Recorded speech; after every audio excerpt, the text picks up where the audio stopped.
Greetings, America, on this gloomy December 16th afternoon. It's roughly 11:33 in the afternoon here in Eastern Carolina. For the handful of you that have been watching my videos, I do appreciate it. I would appreciate it even more if you'd partake in the conversation to kind of prove the point that we can still talk and be civil even if we disagree. Um, my normal talking partner, Hugh, is currently dealing with some issues of being a homeowner. For those of you that own homes, you know what that's like. Uh, Something to do with his thermostat. He's got one of those fancy Wi-Fi thermostats, and it's not functioning properly. Um, he and I have been attempting to talk as objectively as possible while maintaining some, what's the word I'm looking for?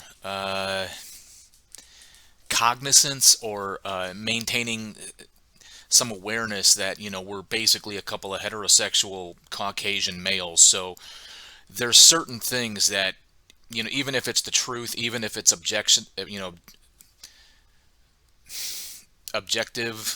objection. Oh man, there's a word that I can't seem to figure out right now. But even if we're looking at it from the most objective point of view, we're still a couple of heterosexual Caucasian males, and our social currency that we have to spend on that topic is going to be limited. And it's not from a position of fear, fear of being doxxed or demonetized or whatever happens to normal, people who have found a way to make a living on YouTube, because that's not my goal here. Um, it's attempting to be aware that there's just certain things we may not fully understand from the position of being a heterosexual Caucasian male, which even with the compulsion of language we have in the 21st century, I find using those words awkward, but it is what it is. Um, so I'm not going to talk about racism today. When I do my own personal videos without having somebody to banter back and forth with, I try to keep them, short and to the point, kind of like a skirt, right? Long enough to cover the subject, but short enough to keep it interesting. What I would like to discuss is kind of this concept of America. And America is actually quite great for all the reasons it's not. And that is essentially because of the freedoms we have here in America. Uh, Depending on which side you line up with on certain issues, um, we can have discussions of racism because we are free to do so. Uh, One of the topics Hugh and I were going to eventually get to as we tried to close out the topic of racism was the opposite side of racism, because everybody always conflates racism with the white majority against everybody who's not white, as if all people with, pale skin, white skin, we make up this extreme majority that seeks to oppress people who are not like us. Um, my disposition is I don't believe that to be the case. But again, when you talk about what makes America great, is people who are not white, or not, not male, or whatever the case may be. They live in a country where they're free to, say and express themselves in whatever means they want, up to and including, whether you agree or disagree, which I understand that compulsion of language may put you in a position to formulate an opinion. You look at Seattle and Oregon and whatnot, or the people that are tearing down statues. The ability to express yourself like that only exists in a country like ours. So one of the things that makes America great is what, for some of us makes America horrible, is your freedom. And on that particular note, what I'd like to talk about for the next few minutes, this will probably be a relatively short burst here, is a phrase that I fell in love with ever since I heard it because of how much sense it makes.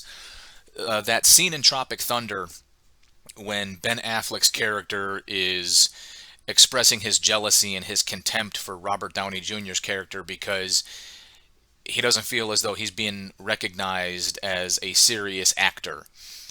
And he talks about this movie he did where it was like very Forrest Gumpish. And Robert Downey Jr.'s character looks at him and goes, "Oh yeah, you went full retard. Never go full retard." And what I love about that is in America, we always do everything full retard. You can pick any particular subject, and I can probably come up with several examples of how we've gone full retard. Uh, to sum it up in the simplest way possible, when there is an issue, be it social, civil, etc., America doesn't have the propensity to make minor corrections, that don't have violent repercussions. America does everything at full retard. Okay. Um, Depending on how you want to look at this and what avenue you want to approach it from. Uh, take the Emancipation, where Abraham Lincoln, President of the United States, you know, emancipated the slaves of the South. Well, then what? What was the integration plan? What was the follow-on actions? All right, it was just you're free. Oh, and by the way, we still have a war going on, so um, you know, when you look at how America reacts to things, that phrase "full retard" seems to be applicable because we never do anything in moderation. We never respond proportionately. We always seem to over respond. And I've been in a unique position lately. I was originally furloughed in March, St. Patrick's Day to be exact. I worked all day St. Patrick's Day, and then at the conclusion of it, I was told that I would work from home and I would get credit for a full 8 hours. But during that 8 hour time period, I basically had to be on the computer, by the phone, just kind of like waiting for something to happen. That persisted for Wednesday, Thursday, and Friday, and then Friday we got I think an email stating that for the following week, we would only be able to log in 1 hour of work because rather than having us sit at our phones and our computers at home, just kind of waiting for something to happen, we would get credit for at least 1 hour a day of checking our emails and checking our phones. And there was something said to the effect that like you'd have to have special permission to log in hours for assisting a customer, which didn't make any sense, but it never happened. So in that 5 days, I didn't have any customers. I didn't assist anybody. So I logged in my 1 hour and then I backfilled the other 7 hours with PTO that I had saved. Um, then we got into this payroll protection plan that lasted for a little bit. Then we were back on furlough, and then eventually we got terminated when this whole contract thing got stupid. It probably not worth telling you, but the bottom line was uh, the original contractor to the client lost the contract. It was awarded to somebody else, which means the contractor and the subcontractor I worked for were no longer. So we got terminated, and we've been in contact with the new subcontractor working for the general contractor, but there was a third party protesting their loss, and they dragged it out until the 18th of November. Well, the 18th of November's come and gone. We're almost approaching the 18th of December. We're kind of sort of hired, but we're not. I don't even really know how to say it because I haven't really received an official offer of congratulations, you're employed, and I haven't received any information about how to move forward. So where am I at? Um, Suffice to say, COVID has adversely impacted the United States of America as well as the world. But, I made a video questioning the proportionate response to COVID. Did we respond proportionately or did we go full retard? Because what I found myself doing, aside from odd jobs around the house, which eventually hit a culminating point when some of those chores involve money that we don't have. My son is part of that whole system where he goes to school Monday and Tuesday. Wednesday, nobody goes to school, but then Thursday and Friday, he's home doing his virtual learning, to which I'm usually sitting across from him. I wouldn't say babysitting, but making sure that a 12-year-old stays on point. Whether it's a boy thing, whether it's 12-year-old boy thing, he's not a bad kid. He just, if you're not watching him, he'll lose focus and he'll space out, which I think anybody who's reached adulthood can look back and agree with that. So it's given me a lot of time to not only look for jobs, apply for jobs, subsequently not get hired by those jobs or not hear anything from those jobs, but I've also had an opportunity to look at a lot of content. As I'm sure many of us are, we're filled with opinions. If for some reason you're in a position where you yourself are exposed to commentary or the news or something of that nature, I think it's almost entirely impossible to completely tune out. I've been I've been searching for certain types of content, commentary, if you will, whether it's opposing viewpoints or hearing something I haven't heard yet. And I apologize if I'm stammering or stuttering. It's most recently I was watching the Rubin Report. And I was watching these two things. Blair White, who's a transgender personality on YouTube. I wouldn't call she an activist, because she, quite frankly, looks very, very feminine. For all intents and purposes, I probably could have been fooled if she wouldn't have said, "Yeah, I started out this way." Um, but she is very, I don't want to say open-minded, but very, that's what I'm looking for, down to earth. Uh, and it was a fascinating interview to watch. And now I'm watching the one where he's talking with Dr. So, Dr. Deborah So, and right now they're in the middle of talking about like the scientific community and what's currently going on in the scientific community and how the scientific community is currently reacting to social pressures and ignoring scientific data, in lieu of a more politically, socially acceptable platform. Jesus, Bell. Dogs. Um, and it's disturbing. And what they're specifically talking about is the whole transgender concept, where there's the initial concept of gender dysmorphia and how to handle that, and how, because once again, America doesn't do anything in moderation. We always make these excessive overcorrections. You have certain parents, whether it's by state or just because of who they are, who consider themselves woke, and the moment they feel as though their young child is demonstrating certain tendencies, they feel as though they have to rush to the conclusion of making gender assignments for the child itself, when much of the data exists that gender dysmorphia is a psychosis, as in transgenderism is a psychosis, where at the very least you're a gay male or a gay female, which I don't know if lesbian is necessary, but if it is, then fine. Gay male, lesbian female. But the necessity for transformation to become a gay man into a woman, or a lesbian woman into a man, it's an area that I would probably, I wouldn't say not comfortable talking about, but I think there's way too much nuance in that. And it just got me to thinking about the overcorrection, because right now we have this massive swing towards the whole LGBTQ squared Y7 plus I don't know, the alphabet mafia. And again, I think that's a massive overcorrection. And I've said this before.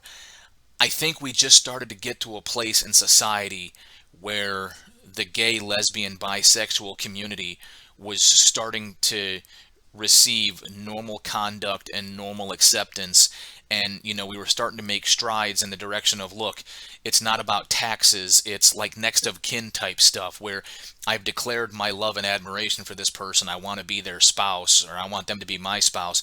And also, if they're on their deathbed, I'd like to be there for him as like a next of kin representative. Just some basic human decency rights. As somebody who's been married for over 16 years, the best I do on taxes is for my house. It has nothing to do with the fact that I'm married. The only reason my wife and I got legally married was that so the military would recognize her, because I get paid a little bit more to, you know, afford housing, and I got paid to go buy groceries. But they only recognize it if it's a law-abiding union, a marriage. So I digress. Um, what concerns me is this concept of massive overcorrection. You know, this thought process was stimulated by watching this commentary about transgenderism and all that, and how current American society in the last few years has attempted to make this extreme compensatory uh, adjustment towards that whole thing, whether socially or scientifically. And what concerns me is once it reaches its culminating point, and it's kind of like, wow, okay, in attempting to do something good, as we've always done, we eventually made some mistakes. And now we need to make some corrections to fix those mistakes. Well, again, it's like anybody who's ever driven in winter. There's a certain method to steering when you're on frozen snow or ice. Okay, you don't turn the wheel sharply. That's what I feel is going to happen, and that's what I feel if we as Americans don't start to pay more attention and demand more of our elected leaders.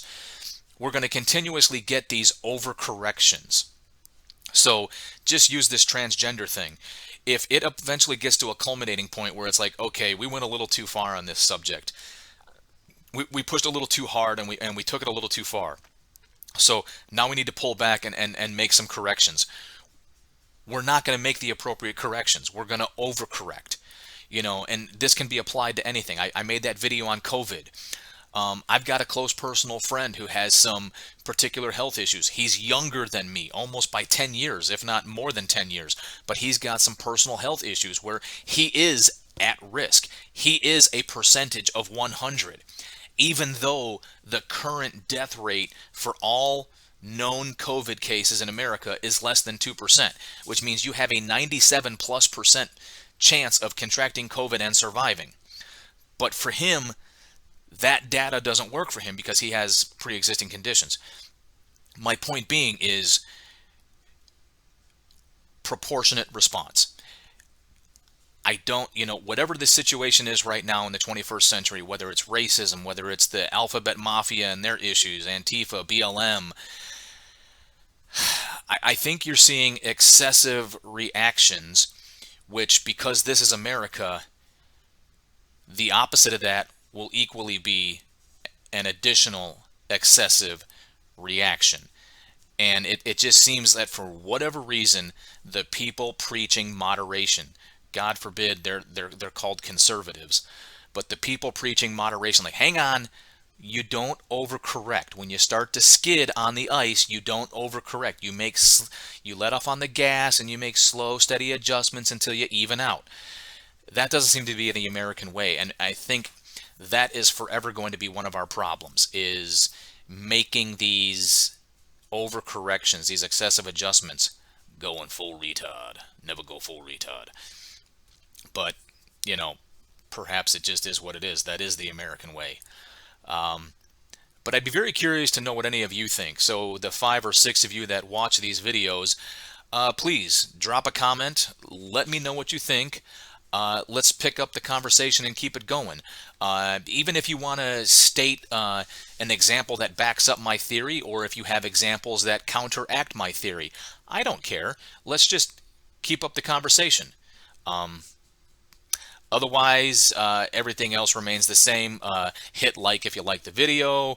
Uh, hit subscribe if you haven't done so already, and hit the notification bell if you want to be notified when this posts another video.